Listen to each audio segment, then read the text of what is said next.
Hi, I'm Shelly, nutrition mindset coach and dietitian, and today I'm going to talk to you about how an attitude of travel can help you enjoy more fully your life and your food and reach your goals better. So the first thing I want to say is that this is for people who both enjoy adventure and don't enjoy adventure, and let me explain.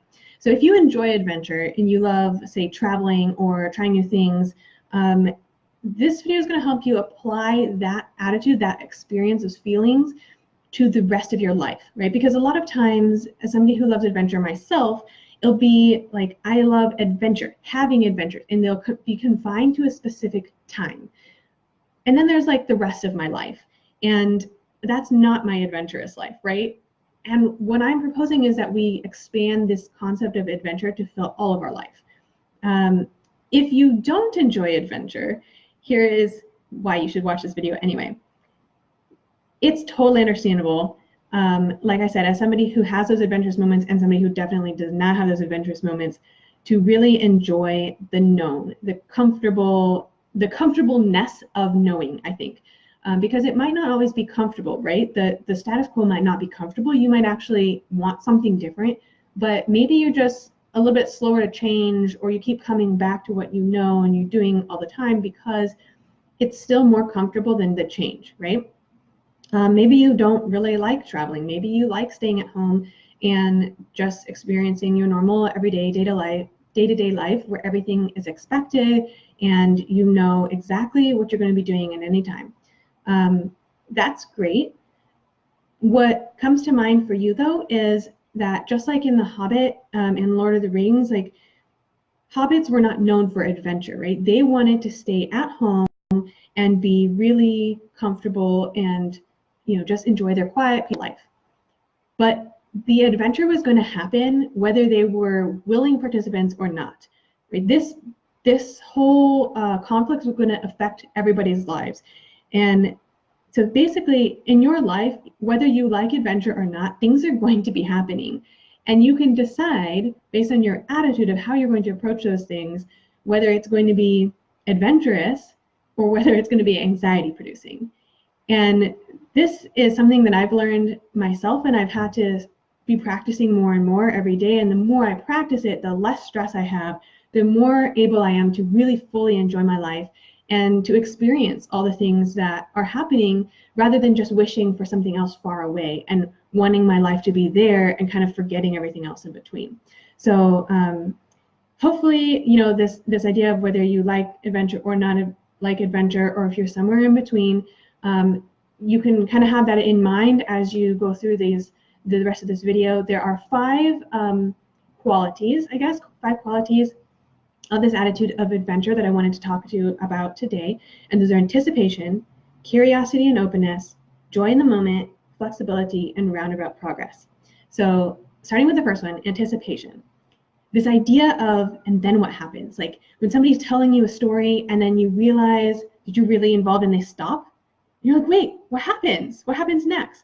There's this expectation, there's an anticipation, a wondering about the next thing, a wondering about, what might be, kind of a looking forward to, either looking forward to more information, looking forward to something different, a change, even if it's not like a change you're really excited about, right? What happens when you're watching a movie and then it gets interrupted right at the conflict? You're like, wait, I have to know what happens, because maybe I'm not really loving what's happening right now and it's more stressful to not know. Or, yeah, I'm a little bit worried about what the outcome is, like maybe in my life, right? Maybe I'm not entirely sure about what the outcome is going to be, but actually I'm still looking forward to knowing, right? I'm still looking forward to having that information and having this sense of anticipation that this is not just unknown information that I have that's causing me drama and stress, but the more I think about it as, and then what happens? Like, oh, I'm looking forward to knowing, I'm looking forward to seeing the next chapter of this book that is my life, right? Like figuring out those things that are coming up and having this eager anticipation of what's next is really part of that adventure. And I think probably one of the big qualities of having an attitude of adventure. The next thing, so anticipation, the next one is curiosity and openness. So along with that anticipation generally comes this idea of discovery, right? Discovery, exploration, trying new things, experimenting. You're open to new things, new ideas, new people, new foods, maybe if you're traveling. We often reserve judgment on those things until we've actually learned more about them, right? So instead of just saying, yeah, I don't like that food, like I know already, a lot of people will be more willing to try something new if they're on a really cool trip, right? Oh, this is part of the experience. Or maybe you just feel like, you're more willing to talk to somebody you don't know, partly out of necessity, right? When you're getting around somewhere you don't know, you kind of have to interact with people you don't know. And you can choose to say, this is part of the adventure. You can choose to say, this is really stressful. But either way, it's the same interaction, right? The same event. I mean, your attitude will help determine your interaction, but that event is still the same. Those facts are still the same. This is a new person, and your response is your responsibility. So you can choose in that situation the way that you're going to approach that situation. And it's really like figuring out what is there to figure out, right? You ask questions, you read more information, you learn about these things, you get involved, you find out stuff. And generally for me, my attitude when I'm traveling, I'm also more open with myself, like, oh, well, maybe I would like this thing, maybe I would want to try this thing, or maybe I would like it. I don't know. I haven't tried it, right? I'm not going to just say automatically, I'm not the kind of person who doesn't like this thing. You can have preferences. That's totally fine. And part of knowing yourself is knowing those preferences. And you don't always have to try every food, right? That's your choice. But just a more openness about what is going on around you and yourself, and experimenting. Like maybe you have always interacted with food in a certain way, and you've always said this is the way it is. Maybe you have, you've heard for years and years that dieting is the way to do it, and now you're just starting to consider that there might be another option. Even exploring that option, right? The possibility that this option exists, that's part of being open. That's part of being curious. Let me learn more about this. Let me see what it is. Let me figure out if it could work for me, right? That's part of that curiosity, that openness, and observing, right? Learning and observing. So anticipation, curiosity and openness, joy in the moment. And that is talking about more of like present focus, being present right now. Like we can have goals. We can see that we want to do this thing. We can see that we want to, have this health goal, or want to see the Eiffel Tower, or whatever it is. If that's our only focus, we might get there and we might really enjoy it, but we're going to be missing all of the other things in between for us to, from here to there, right? And how much richer would life be if we were actually able to also appreciate all the other things that are happening, whether they're positive or negative or neutral, but to be there, be present, not just have our minds somewhere else, only on the Eiffel Tower and missing all the good food, or only on this one particular version of success and missing all of these things that could have happened, that are happening on the way to get there, right? When we think of adventure, we're typically like, what comes to mind typically isn't you standing there at the destination, right? Typically adventure, when we say adventure, it's this idea of the journey. The journey is the adventure. And yes, it might be like this great thing with the end cap, right? Oh, here is the thing that I wanted the most. But the adventure was in the journey. And I think that enjoying the life along the way, enjoying those things that come up, and being present in that moment, whether it's enjoyable or not, being present in that moment, where we can really experience life, is important, because otherwise we're always waiting. But the adventure is already happening, whether you're there or not, it's happening. And if you're always checked out because you are hoping for something different, then you're missing out on your life that is happening right now, right in front of you. We're part of this present experience, and we don't like, it's okay sometimes, like if we're talking about emotional management, for example, it's okay to not always feel all your feelings all the time, right? Sometimes it's not appropriate, sometimes it's not a safe space. but you want to be able to be present in some way in that moment. So having that joy in the moment, being in that present experience, anticipation, curiosity open, and being joyful in the moment or experiencing that moment. Also being flexible. Things don't always go as planned. So if I'm traveling, my expectation is different than if I'm in my real life. And the more I've increased this idea of adventure is all of it versus adventure is only something that I do at some points, the less stressed I am. So when I travel, I don't expect that transportation will always come on time, that reservations will always be, as I expect, or that will even exist sometimes, that I will meet everybody that I think I'll meet, or that I'll get to do all the things that I think I'll get to do, or that the schedule will happen exactly as I planned it, or anything else, the weather, luggage, for example, anything, right? There's always something that goes a little bit different than expected. And that happens in every adventure. It's impossible that it would go exactly as you planned every single time throughout the entire adventure. There's something that's going to go differently, right?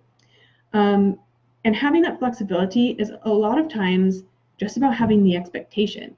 The expectation is that things will go differently. When you're on an adventure, it's not always what you're expecting. That there are things that come up, there are things that you couldn't have anticipated. And in my real life, my non-adventure life, I don't have the same expectation, and that causes a lot of stress and drama. But the more I expect that I can't control everything and things are going to change, the happier I am, the less I am feeling like I have to fight everything and keep everything to my plan. And the more I can just be like, oh, okay, I'll be flexible. I'll see what this is happening. And connected to that, the fifth thing is roundabout progress. That progress is not always linear. Things are not always straightforward, right? It doesn't always look like progress when you're going forward. Sometimes when you're on an adventure, you might get lost, or you might take a wrong turn, or you might end up doing something that you weren't expecting to do.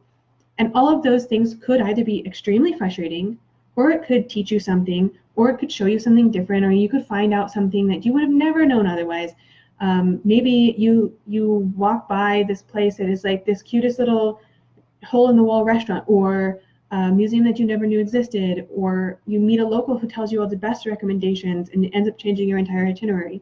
Or you're going on a hike and you choose there's two forks and you choose one and you go, and maybe it wasn't the scenic overlook that you thought you were going to go to, but instead it's something else, and you see all these cool things. You get to see some wildlife, you see this tree shaped in a certain way. All of these things are really incredible, but you wouldn't have seen those if you had gone in the exact linear path that you expected, right? So it's just like a story. If you heard a story and somebody was like, so I did this, I wanted to do this, so I did it, the end. That's really boring story. If you hear a story and it has conflict and it has ups and downs, that makes it more interesting. Even if you know that it's all going to work out in the end, or you think it might all work out in the end, part of the interesting thing about stories is that you want to hear those up and downs. You want to hear how somebody went through those and made it, how they figured out how to get to where they wanted to go, right? It's just not satisfying when you just like, and then I got everything I wanted at the end. That's not how it works. We know that it's not how it works in real life. So it becomes more frustrating, and we get like, what? That's not a story. That's just boring.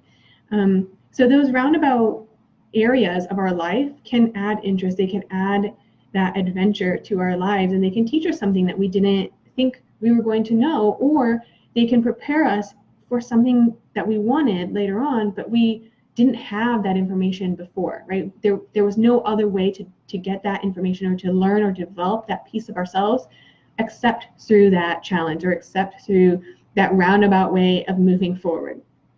So one example might be, maybe you try something and it didn't work out, and you can get frustrated. You can be frustrated. You can be like, hey, this didn't work. I'm like, this sucks. I don't like this. Then you can say, and it still taught me something. Here's what I learned, or here's something that I'm going to try next time. And you would not have had that information. You would not have had that opportunity to learn if you had just gone from point A to point B exactly straight, right? That opportunity was only created because of that loop, because of that sidetrack, because of the thing that didn't work out. And having that openness, that curiosity to say, okay, what am I learning here? The present moment where you're saying, okay, here's what's actually happening right now. I'm in it right now. I'm responding right now, versus I'm just going to power through and try to pass this by going to point B. And having that flexibility to change, as things happen, like all of this sense of adventure, this attitude of adventure can help you be so much less stressed. It has for me. It can help you change your attitude so that you can fully enjoy your life on the way to your goals, not just when you reach your goals, that you are experiencing your life in the moment, not just being absent from it until you achieve everything that you wanted to achieve or until certain conditions are met, that you are here right now, and that you experience living that life fully and letting yourself, enjoy things. Because I think a lot of times, especially if we're goal driven or that we've had something in our minds for so long, that we can get fixated on this thing as an end point, and that we are only going to be satisfied if this condition is met or if we reach this goal. And that means that we miss out on so much extra life, and it feels like wasted time when we look back on it, especially if we don't end up meeting that goal or if it takes us longer than anticipated. So being able to enjoy this adventure and seeing things as an adventure as we're going into it, as we're experiencing it, can really make all the difference in enjoyment of life, in figuring out what to do and reducing your stress. So if you have ways that you have, like if something's standing out to you, like, oh, I want to try that, let me know in the comments. And it'd be really interesting to see if you have anything to add to this, like what adventure means to you and how you see this applying to your life. Let me know. Also, if you want to have more information about adventure, gentle nutrition, emotions, self-kindness, all of those things and the way they interact, I have lots of resources for you, and I share those every week in the email list. And you can sign up for free to get those emails in your inbox every week. And I'll put the link in the description and in the comments for you to check that out. And then again, I'm Shelly, nutrition mindset coach and dietitian, helping you live fully and freely. Until next week. Bye.